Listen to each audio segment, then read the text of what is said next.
The last light of a Colorado winter died around 4:30 in the afternoon. Daniel Carter had learned to measure his days by the angle of the pale sun through the cabin's single west-facing window, the way it stretched a thin gold stripe across the floorboards at noon, then pulled it back like a hand retreating from something too cold to touch. By the time that stripe vanished entirely, the temperature outside had already dropped 10 degrees from whatever miserable number it had started at. He sat at the kitchen table with a yellow legal pad and a mechanical pencil that had long since run out of lead. He'd been using the blunt tip to trace lines without actually drawing anything, a habit he'd picked up during the first year after the divorce, when his hands needed something to do while his mind worked through numbers he didn't want to face. The numbers tonight were simple. Not simple in the sense of easy, simple in the sense of stripped bare. The savings account held $412. The rent on the cabin was $800, due in 19 days. The truck needed new brake pads. He'd been riding them soft for 2 months, nursing every downhill stretch on the mountain roads, and he knew the sound they made now was the kind of sound that didn't stay ignorable much longer. Brakes were not a negotiable expense. The cabin was not heated so much as it was insulated against something worse. The propane tank was 3/4 full, but propane in Aspen in January cost more per gallon than he used to spend on lunch when he was still drawing a salary. He was not drawing a salary. The architecture firm in Denver had let 3 contractors go in October. He had been the third. His project manager had shaken his hand and said, "Daniel, you're genuinely talented. This is about the budget cycle, not about you." And Daniel had nodded and collected his drafting tools and driven the 4 hours back to Aspen in a silence so complete he could hear his own heartbeat. He hadn't told his ex-wife, Rachel, immediately. He'd waited 2 weeks, which had been a mistake, because by the time she found out through a mutual friend, which was worse, she'd taken it as confirmation of something she'd apparently already decided about him. The custody arrangement, already difficult, had grown another layer of complication that now required phone calls to a mediator he couldn't fully afford. His 2 children, Owen and Mia, were 9 and 7 respectively.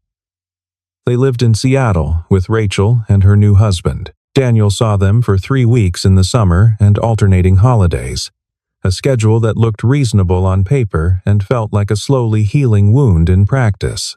Owen had started calling him every Sunday evening unprompted, which meant Rachel had probably encouraged it, which meant she was being generous in the way that sometimes made Daniel feel worse, not better. Mia sent him photographs of her drawings, animals mostly. She was going through a phase where everything she drew had very large eyes and very small feet. He had the most recent photograph pinned to the refrigerator with a magnet from a pizza place that had closed 2 years ago. A horse with enormous brown eyes and tiny hooves, standing in what appeared to be a field of stars. Daniel looked at it for a moment, then looked back at the legal pad. $412. He turned off the lamp over the kitchen table. There was still the lamp in the corner of the main room, a second-hand floor lamp with a warm-toned bulb that cost less to run.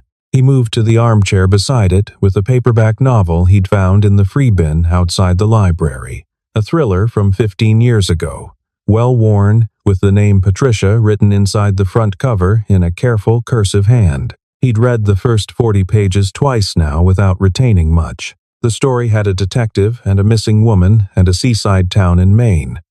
None of those things felt very real tonight. Outside, the wind had picked up. It had been a strange day weather-wise, clear and brittle in the morning, then a thickening of clouds around 2 o'clock that had the particular gray density of serious snowfall. The forecast had said 6 to 10 inches overnight, possibly more at elevation. The cabin sat at the edge of a small road that connected to the main mountain route, and Daniel had spent 20 minutes that afternoon shoveling the front steps clear, not because anyone was coming, but because doing something physical helped when the numbers got loud. The snow was falling in earnest now.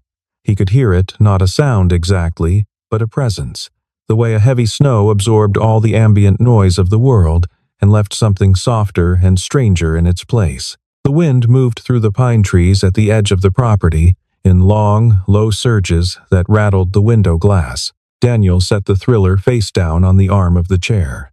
He was thinking about Owen.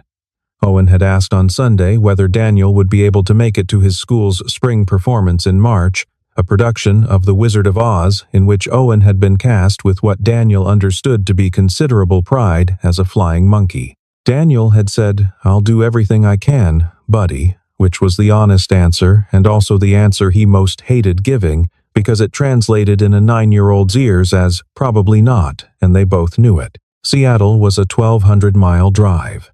A plane ticket in March would run $300 if he booked early, more if he didn't.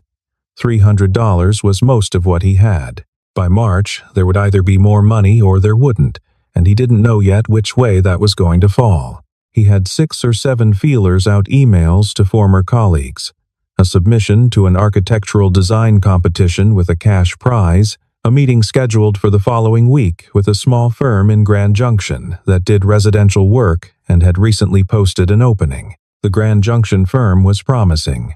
It was also 5 hours away, which created its own geometry of complications. He was still thinking through those complications when he heard the knock. The sound was tentative at first. 3 quick raps, not particularly loud, the kind of knock that wasn't sure of itself. Daniel didn't move immediately. It was nearly 9 o'clock. The storm was bad enough that the mountain road had probably been closed for the last hour.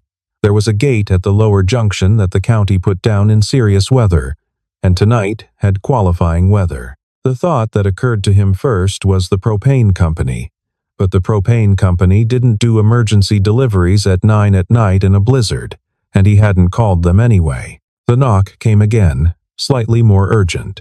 He got up. The front door of the cabin opened onto a small covered porch, barely enough room for 2 people to stand side by side, with a wooden railing that he'd been meaning to reinforce since October. He unlocked the deadbolt and pulled the door open against the resistance of the wind.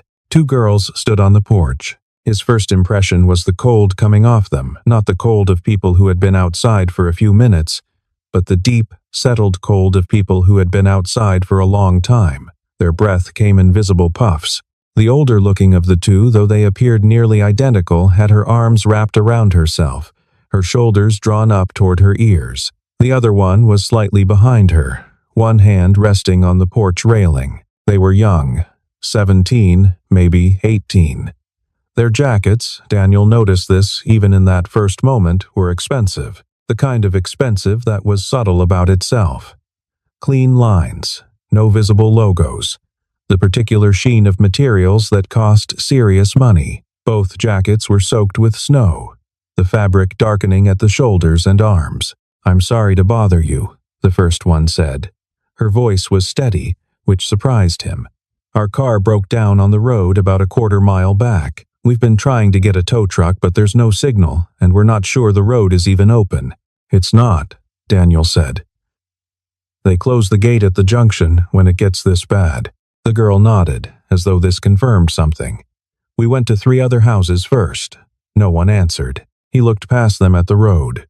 Through the snow and darkness, he could just make out the faint shape of a vehicle, a dark SUV, sitting at an angle that suggested it had slid or been guided to the shoulder. "It's fine," the second girl said, speaking for the first time. Her voice was quieter than her sister's, a fraction softer. "We can wait in the car. We just needed to find a way to call someone. The car isn't warm if it's not running," Daniel said. "And you shouldn't run it parked in this weather. There's drifting." He stepped back from the doorway. "Come in." They looked at each other, a brief, wordless exchange of the kind that only twins seemed capable of, and then they came inside. The main room of the cabin was not large. A wood-burning stove in one corner that supplemented the propane heat when Daniel remembered to load it, which tonight he had. A couch with a faded slipcover. The armchair where he'd been sitting. A small coffee table with a water ring from a mug he'd set there weeks ago and kept meaning to address. The kitchen was visible through a low, half-wall propane range. Older refrigerator. The small table where he'd been doing his accounting an hour ago. It was warm, at least. That was the thing that made the most difference. "Sit down," Daniel said. "I'll make something hot." He went to the kitchen and put water on for hot chocolate. He had a canister of the instant kind, the sort that came with tiny, dehydrated marshmallows, which he'd bought for when the kids visited and hadn't fully depleted. While the water heated, he found 2 towels in the linen closet, both clean, both slightly threadbare. He brought those out first. The girls had sat on the couch. The more talkative one, he'd learn their names in a moment, was already pulling her phone from her jacket pocket and examining the screen with the particular expression of someone watching a battery percentage they don't like. The other one had taken off her jacket and folded it neatly over the arm of the couch, which struck Daniel as an oddly composed thing to do when you'd just come in from a blizzard. "I'm Daniel," he said, handing them the towels. "Olivia," said the talkative one. She gestured at her sister. "Sophia, you're twins.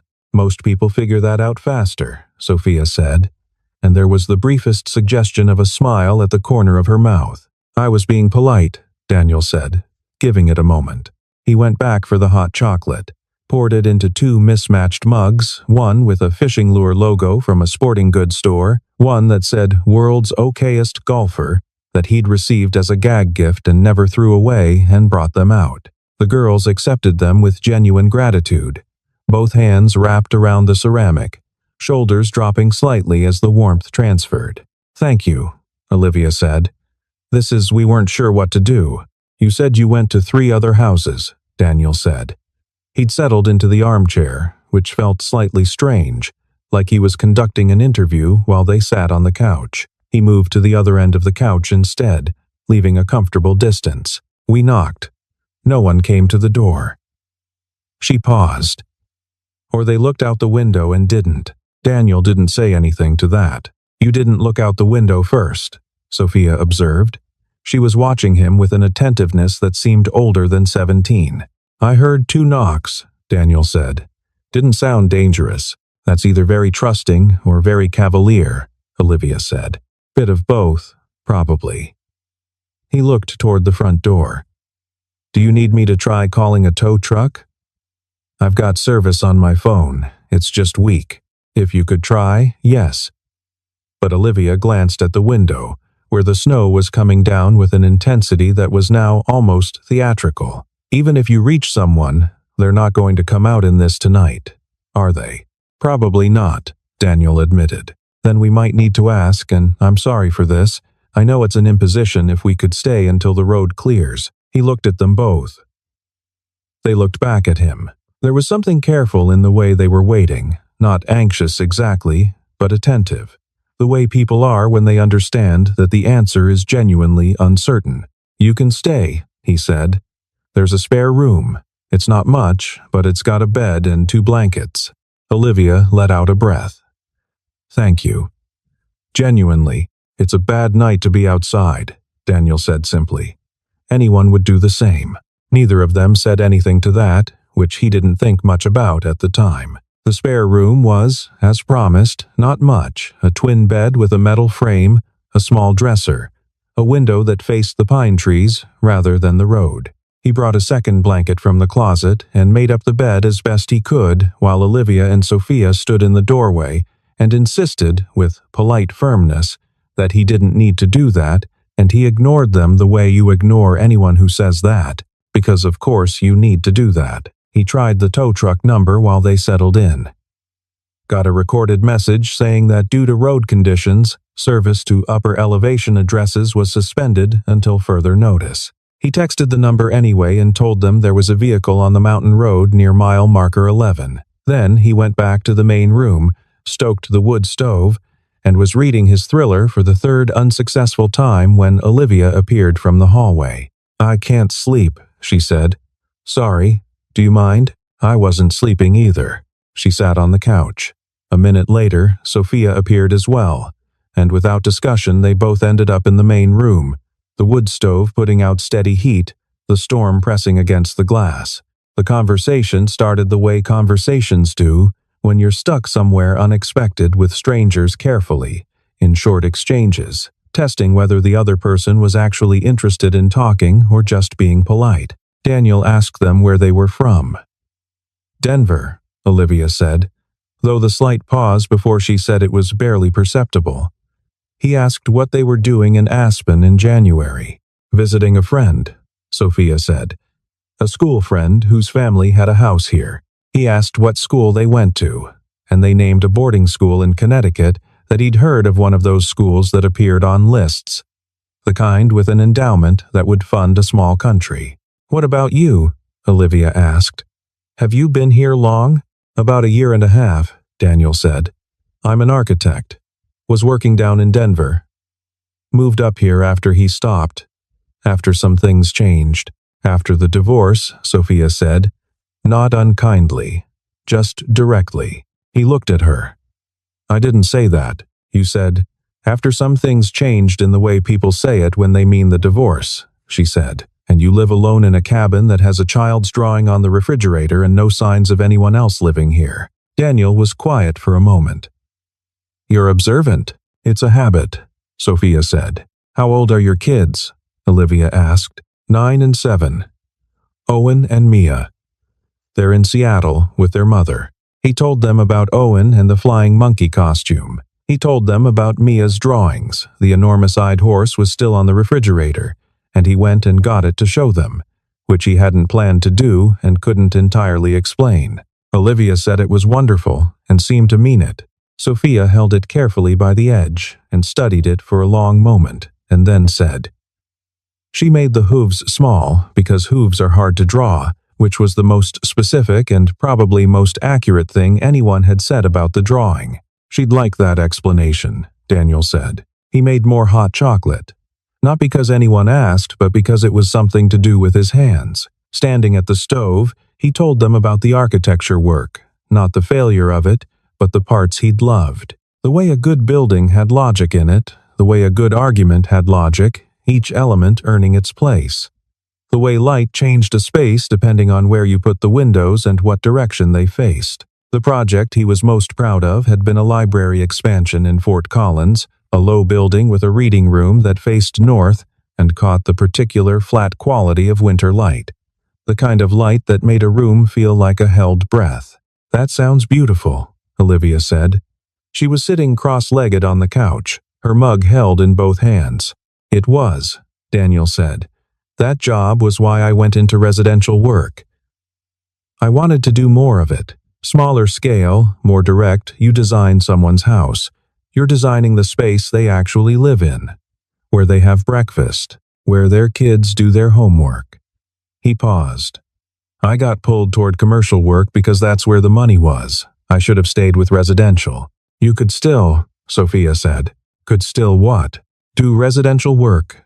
Nothing stopping you. He looked at her. The economics. The economics are difficult, she said.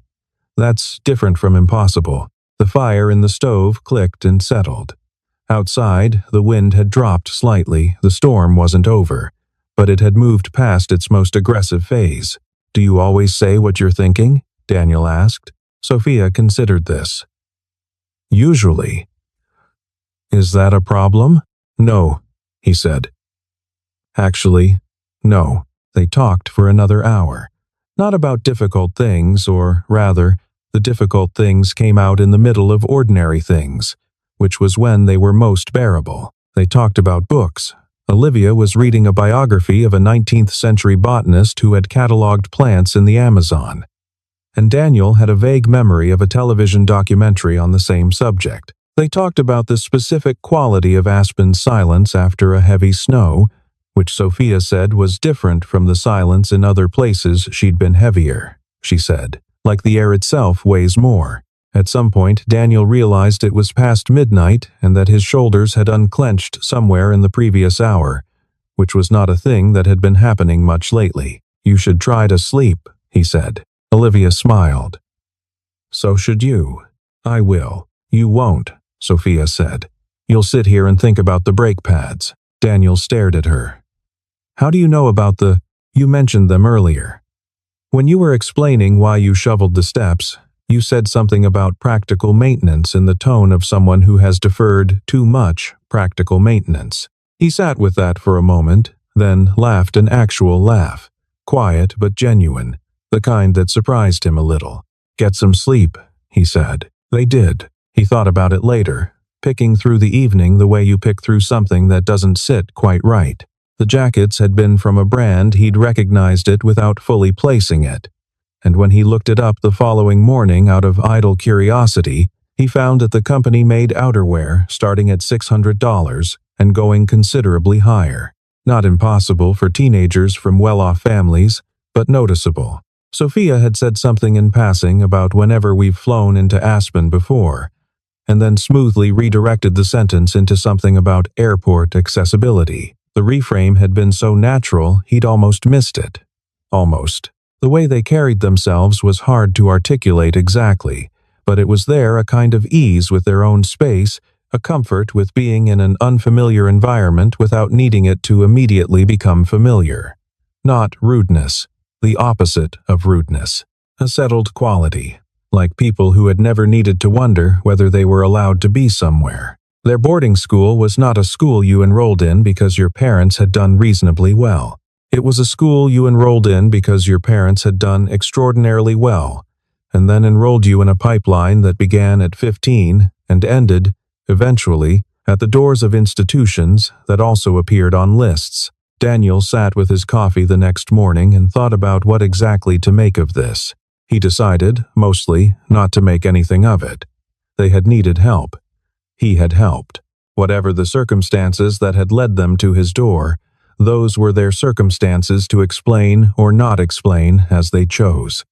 He had not asked and did not intend to. What he kept returning to was the thing Sophia had said, 3 other houses. No one answered. He knew those houses. He'd waved to those neighbors in the summer, nodded to them at the hardware store. They were not bad people. They were just people who, on a stormy January night, had made a different calculation. He didn't judge them for it. He wasn't sure he would have made the same calculation with his door locked if he were being honest with himself. He'd opened the door largely because the knock hadn't sounded dangerous, 2 raps, uncertain, the rhythm of someone who wasn't sure they were welcome. That instinct had been automatic, not heroic. But they had knocked on 4 doors, and 3 of them had stayed shut. The storm had settled into a residue of itself overnight, 6 inches on the level, more where it had drifted. The sky now a pale and unconvincing blue that meant the worst was over, but the cold remained. The road was still closed. Daniel had checked. He made breakfast with what he had. Eggs scrambled with a little cheese, toast from the end of a bread loaf, coffee strong enough that you could almost convince yourself it was a luxury rather than a utility. He set it on the table and called down the hall. Both of them emerged looking, improbably, fairly composed. Olivia had washed her face. Sophia had found a hair tie somewhere her own, presumably, and had her hair pulled back. They sat at the table and ate in the comfortable quiet of people who had already spent time together. "The road should open by mid-morning," Daniel said. "I called the county. They're running a plow. That's good." Olivia looked at her phone. "I have signal now. I've been texting." She didn't say who. "Your parents?" A brief pause. "Our father, yes. He must have been worried." "He was." She set the phone face down. He takes these things seriously. Most parents do." Sophia was watching Daniel with that attentive quality she'd had the night before. "You're not going to ask who he is?" "Are you?" she said. "Why would I? Because we've been somewhat evasive about it." "You told me what I needed to know," Daniel said. "You needed help. I helped. Everything else is your business." Sophia looked at her sister. Something passed between them, that twin-specific communication, wordless and complete, and Olivia smiled and looked at her toast. After breakfast, they helped him clear the remaining dishes without being asked, which was the kind of thing that he noticed because it was rare. Then they sat on the front porch in their expensive jackets and watched the road while Daniel shoveled the walkway in the truck's windshield. When the plow came through around 10:30, Olivia called a number and had a brief conversation in a low voice. Half an hour later, a tow truck, one of the big heavy-duty ones, not a local outfit, the kind you had to call from out of town, appeared from the direction of the lower junction and went to work on the SUV. Before they left, Olivia stood in front of Daniel on the shoveled walkway. The sun was properly out now, coming off the snow in the particular blinding way it had at altitude. "I want to say something," she said. "Okay, you're the only person who opened the door." She said it simply, without drama. "It was cold," Daniel said. "You needed somewhere to be." "That's exactly the right answer," Sophia said, from 2 steps behind her sister. "That's exactly it." The tow truck finished. The driver exchanged paperwork with someone on the phone, not with the girls themselves, Daniel noted, which meant someone else was managing the administrative end of this. The SUV, whatever its mechanical problem had been, was pronounced drivable. The girls loaded their things. Daniel stood on the porch and watched them go. He thought, probably won't see them again. Then went back inside and sat with the legal pad and the $412 and the list of problems that had not solved themselves overnight. The Grand Junction interview had gone well. Well, meaning that the firm's principal, a man named Robert Ashworth, had shaken Daniel's hand at the end of the meeting and said we'll be in touch within the week, which was better than we'll be in touch, which was better than any number of things he could have said instead. Daniel was cautiously calibrating his hope, which was a thing he'd become practiced at. He'd been home 3 days when the first call came a blocked number, which he almost didn't answer. The voice on the line was professional without being cold. A woman who identified herself as an assistant and asked if he was Daniel Carter, licensed architect, formerly of Brennan Kessler Associates in Denver. He said yes. She asked if he would be available for a meeting at his home on Thursday at 2 o'clock. He asked, reasonably, who the meeting was with. She said, "Mr. William Sterling." The name didn't immediately register. "He'd like to come to you rather than ask you to come to him," she continued. "He understands it's an unusual request and will completely understand if you'd prefer a different location or if you'd prefer to decline." He did a search after hanging up. The results were immediate and unambiguous. William Sterling, founder and CEO of Sterling Global Holdings. Net worth estimated at, he stopped reading after the net worth figure, which had enough zeros in it to briefly make him feel slightly dissociated from reality. He stared at the wall. Then he stared at the drawing of the small hoofed horse on the refrigerator. Then he called the number back and confirmed Thursday at 2 o'clock. He cleaned the cabin on Wednesday with an attention to detail that he hadn't applied since Rachel had first come to visit him, back when he'd lived in a better apartment and had owned things like a vacuum cleaner. He did not own a vacuum cleaner currently, but the broom worked, and he got the wood stove glass cleaned and the coffee table refinished to the degree possible with furniture polish, and he arranged his drafting materials on the kitchen table because they were the best indication he had that he was actually an architect and not simply a person who lived alone in a cabin with mounting debts. On Thursday, at precisely 2 o'clock, he heard tires on the road. He looked out the window and saw 2 vehicles pull up a black Range Rover and behind it, moving with the unhurried deliberateness of something that didn't need to hurry. A Rolls-Royce, not a flashy one, if such a thing could be said of a Rolls-Royce. A dark color, understated, clean. 3 people got out of the Range Rover, first 2 men and a woman who positioned themselves with the professional unobtrusiveness of security. Then the Rolls-Royce door opened and Olivia stepped out, and then Sophia, and then a man who was clearly their father. William Sterling was 62 years old, though Daniel would have guessed slightly younger, not because he looked young exactly, but because he moved with the energy of someone who had not reached the phase of life where he was conserving anything. He was tall, lean in the way of a person who had been athletic and maintained it, silver-haired in a way that was genuinely silver, and not a thing managed toward any particular effect. He wore a coat that was probably as expensive as the girls' jackets, and was almost certainly custom-made, but wore it the way you wear a coat you've had for years without thinking about it. He walked directly to Daniel and offered his hand. "Mr. Carter, I'm William Sterling. Thank you for agreeing to see me." His handshake was firm and brief. Not a power move, just the handshake of someone who meant it and didn't need to demonstrate anything. "Come in," Daniel said. They sat in the main room, Daniel in the armchair, Sterling on the couch in the spot where Sophia had sat 17 days ago. Olivia and Sophia on either side of him.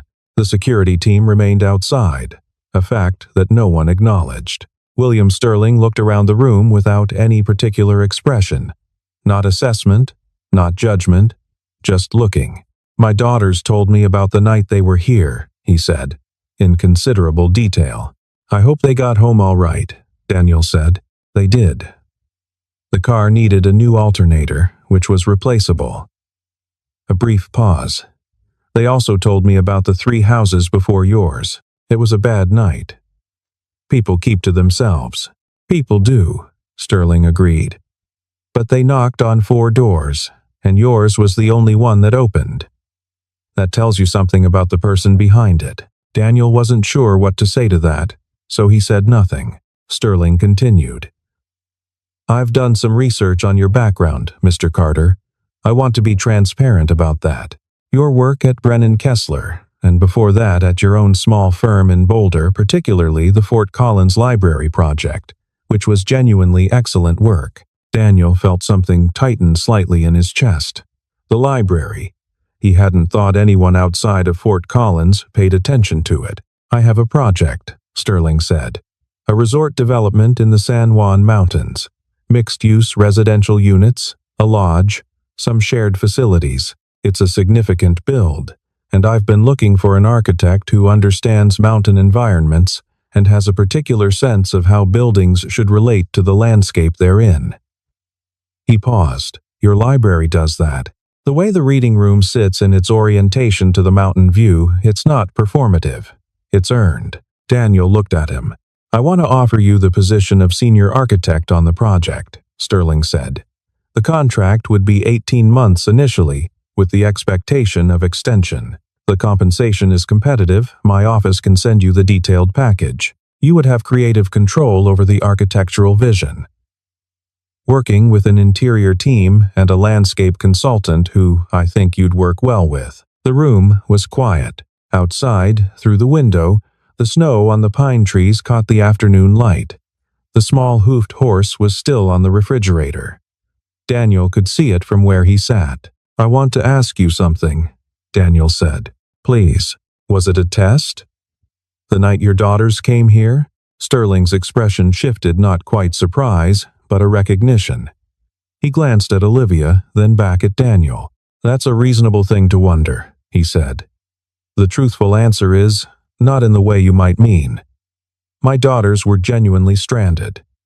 The car genuinely broke down. What happened next was their initiative. Not mine. They went to find help, and they found it. Or rather, it opened a door." He folded his hands in his lap. "When Olivia called me that night and told me what had happened, and who had helped them, yes, I made note of it. But I do that with everyone who enters my daughters' lives in any significant way. That's not a test. That's just paying attention. And the research. Yes." When the name Daniel Carter, architect, appeared in Olivia's account, "I looked you up. It's not complicated. I was already thinking about the San Juan project.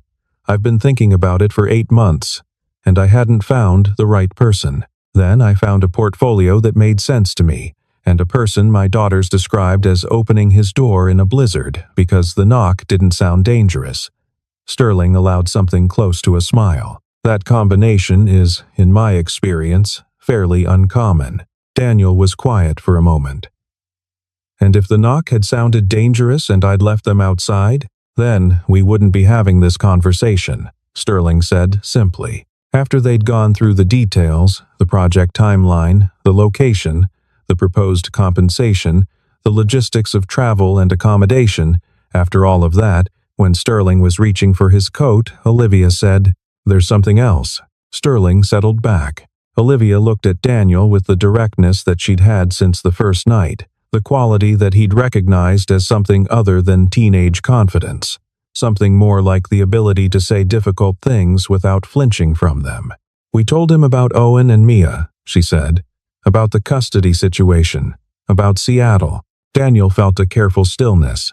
"I have a legal team," Sterling said, in the same tone in which he said everything level, without performance. "They handle matters across a fairly wide range of practice areas. Family law is one of them.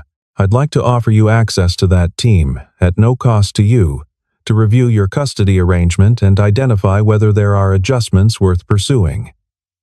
He paused. "I'm not suggesting your ex-wife has done anything wrong. I'm suggesting that good legal counsel might find some room that isn't currently being used."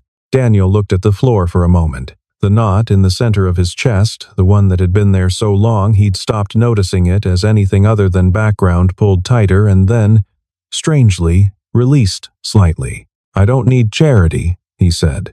Not defensively. Just clearly. "It isn't charity," Sterling said. "You're taking a job with my company.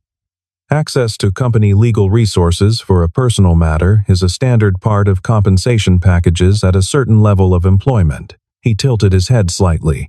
"I'm not offering it because I feel sorry for you, Mr. Carter. I'm offering it because I imagine it would be useful." The difference between those two things felt, to Daniel, very significant.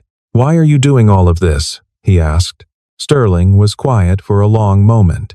He looked at his daughters, at Olivia, who was watching him, and at Sophia, who was looking at the drawing on the refrigerator. "Because it's a practice I have," Sterling said finally. "When I encounter someone doing what I consider the right thing for the right reason simply because it's right, without calculation, I try to respond proportionally. Not extravagantly. Proportionally." He looked back at Daniel. "You opened your door. You fed my daughters hot chocolate and gave them towels and made up a spare bed and talked with them through the night and made them laugh and showed them a drawing of a horse and did not ask for anything and did not treat them as anything other than two young people who needed help." He spread his hands slightly. "I am a man with resources. This is how I use them." No one said anything for a moment. Sophia turned from the refrigerator. "She's going to get better at the hooves," she said. "Mia, tell her to start with the front hooves and keep the back ones slightly smaller. It's a proportion thing." Daniel looked at her. "I'll tell her." March came, and with it the particular Colorado spring that wasn't quite spring snow still on the high peaks, but a softening in the air at lower elevations, a suggestion of something opening. Daniel was in Grand Junction 3 days a week. The Sterling project had entered its detailed design phase, which was the work he liked most, the stage where the building stopped being an idea and started becoming a decision, each choice carrying forward the logic of the last. He was working with a landscape consultant named Grace Allison, who had strong opinions about site drainage and stronger opinions about sight lines, and their arguments conducted across drafting tables and site visits and a shared project management platform had the productive quality of people who respected each other's expertise enough to disagree. He had kept the cabin in Aspen. It felt important to keep it, not as a retreat but as a record, the place where the thing had happened that had led to this. He'd replaced the brake pads. He'd bought a vacuum cleaner. The legal consultation had resulted in a proposed modification to the custody schedule, one additional weekend per month in Denver, which would become practical once he was spending 3 days a week in Grand Junction, and a provision that allowed for video calls at flexible times rather than the somewhat rigid framework that the original arrangement had established. Rachel had agreed without significant resistance, which suggested Daniel thought that she had always been more interested in a workable arrangement than in the letter of the current one. They had never been good at being married to each other. They were, it turned out, reasonably capable of being people who had once been married and now had 2 children together. Owen's Flying Monkey performance was on a Saturday in the second week of March. Daniel flew to Seattle on a Friday afternoon, booked through a travel portal that he'd been given access to through the company account and which he'd used exactly twice, both times with the slightly uncertain feeling of someone who wasn't yet sure how to handle abundance. Rachel met him at the school with the children. Mia ran to him from 30 feet away and crashed into him with the full commitment of a 7-year-old who had calculated that the distance between herself and her destination was not something to navigate carefully. He held on. He held on for longer than strictly necessary, which was the correct amount of time. Owen performed his flying monkey scene with enormous seriousness and, at one point, improvised a wing gesture that wasn't in the script and that got a laugh from the audience that clearly delighted him. Daniel watched from the fourth row and thought about the reading room in Fort Collins, the particular quality of light in a space you'd built, and thought this was the same thing, watching something you loved be fully itself. After the show, in the school parking lot, while Mia showed him her revised horse drawings, the hooves were better, noticeably better. She'd been working on it, Owen said, in the slightly offhand way of 9-year-olds broaching things they actually care about. Dad, are you going to be okay? Like, for real? Daniel crouched down to Owen's eye level. Behind his son, the school's lights were warm against the dark March sky. Rachel was talking to another parent, her back turned, giving them the moment. Yeah, Daniel said. I think I really am. Owen considered this with the evaluative seriousness that was very much his own. Is it because of the job? The job helped, but not just the job. Not just the job, Daniel agreed. Owen nodded once, satisfied with the answer in the way of someone who had been watching for a while and had concluded that the trend lines were moving in a favorable direction. They drove to dinner, the four of them, which had not happened in a long time and happened now without ceremony. Just a pizza place near Rachel's neighborhood where they had been going since the kids were small. There was a booth by the window. Mia sat next to Daniel and drew horses on the paper placemat, and Owen explained the wing gesture to anyone who would listen, and Rachel ordered the same thing she always ordered, and the noise of the restaurant was the comfortable noise of a Friday night, families at other tables, the ordinary good chaos of children who had not yet been asked to sit still. Daniel looked at the window. The Seattle rain was coming down. Not particularly dramatic, just persistent, the kind of rain that was more attitude than emergency. He thought about Olivia and Sophia. He'd seen them twice since January, both times at Sterling Global's Denver office where he'd had meetings. They'd appeared briefly on both occasions, in the way of people who were checking that something was still intact, a kind of passing inspection. Quick and warm, before they went on with the business of being 17 and living whatever large and complicated life they lived. Sophia had given him one piece of advice during the second meeting. Don't let them talk you into reducing the reading room in the lodge. They'll try. Hold the line. He had held the line. The reading room stayed. Aspen again. January again. The cabin had a new set of front porch railings. He'd reinforced them himself over the summer, the old ones finally having deteriorated past the point of continued indulgence. There was a second vacuum cleaner now, which had been an accident. He'd forgotten he owned the first one when there was a sale. William Sterling had a habit of sending books, not often 3 or 4 times in the year and always without note or inscription, just the book itself, always something in the architecture or design space, always something Daniel ended up reading with attention. He had started a shelf for them. The San Juan project was 6 months from breaking ground. The lodge design had been through 3 full revisions and was now, Daniel felt, in the place where it needed to be, not finished exactly, but arrived at. The reading room was north-facing, the windows set at an angle that would catch the particular flat quality of winter light. He had not explained this to anyone on the team because some things were their own explanation. Owen was coming for the last 2 weeks of January. Mia was coming with him. This was the new arrangement: 2 weeks in January, 3 weeks in July, alternating Thanksgivings, more than before. Not as much as he wanted, but more. He'd driven to the airport to get them. Standing in the arrivals hall at the small regional airport, watching the gate door, he felt the particular quality of waiting that was good, the kind you were glad to be doing, the anticipation that was itself a form of happiness. Owen came through the gate first, carrying a backpack that was clearly too full, wearing a jacket that had probably been appropriate 3 months ago when it was bought and was now slightly too small across the shoulders because children apparently grew while you weren't looking. Behind him, Mia. She spotted Daniel from 30 feet and made the calculation instantly. He was ready. She covered the distance at full speed and he caught her. And the weight of her, the solid, warm reality of her, was a thing he had thought about often, and thought about now not as a thought but as a simple present fact. I brought 17 drawings, she announced into his shoulder. Of horses? Mostly horses. 2 cats. One thing that's supposed to be a giraffe but looks more like a horse with a very long neck. I'd like to see the giraffe. It's in the backpack, she said. Owen has the backpack. Owen appeared, slightly out of breath from the pace Mia had set, and submitted to a hug with the dignified tolerance of a 9-year-old who actually wanted the hug but had a reputation to maintain. How was the flight? Daniel asked him. Fine, Owen said. The person next to me was asleep the whole time, so I had the armrest.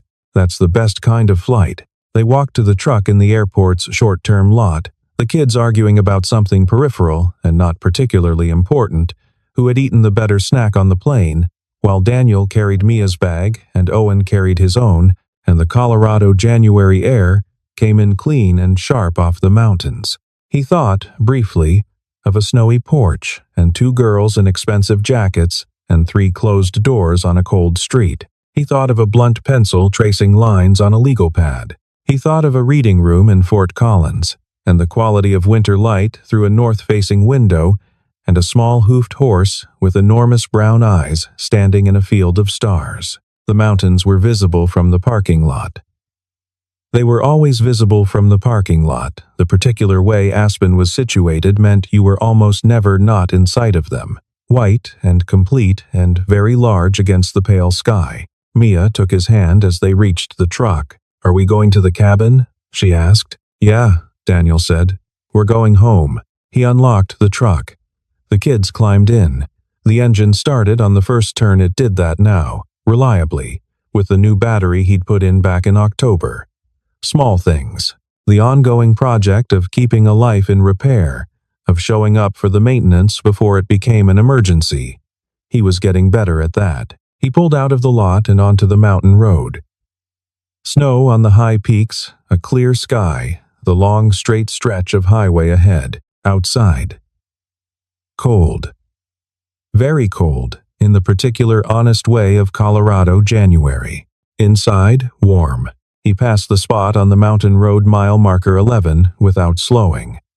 The shoulder where the dark SUV had sat was clear now, nothing distinguishing it from any other stretch of road. You would never know anything had happened there. That was the nature of certain moments. They left no mark on the place itself, only on the people who had passed through them.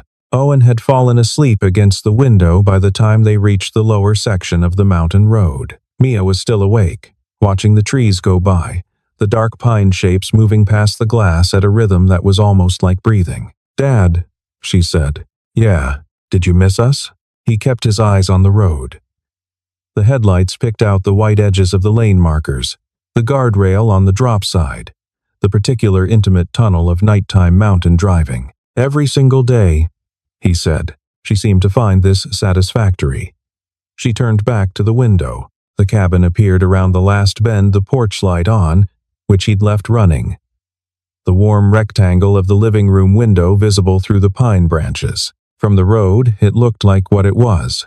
Small, old, a little worn around its edges, sitting in a clearing at the edge of a mountain in January. Not much, by most measurements. He had learned, in the course of this past year, to distrust measurements that missed the point. That was enough. That was, in fact, everything.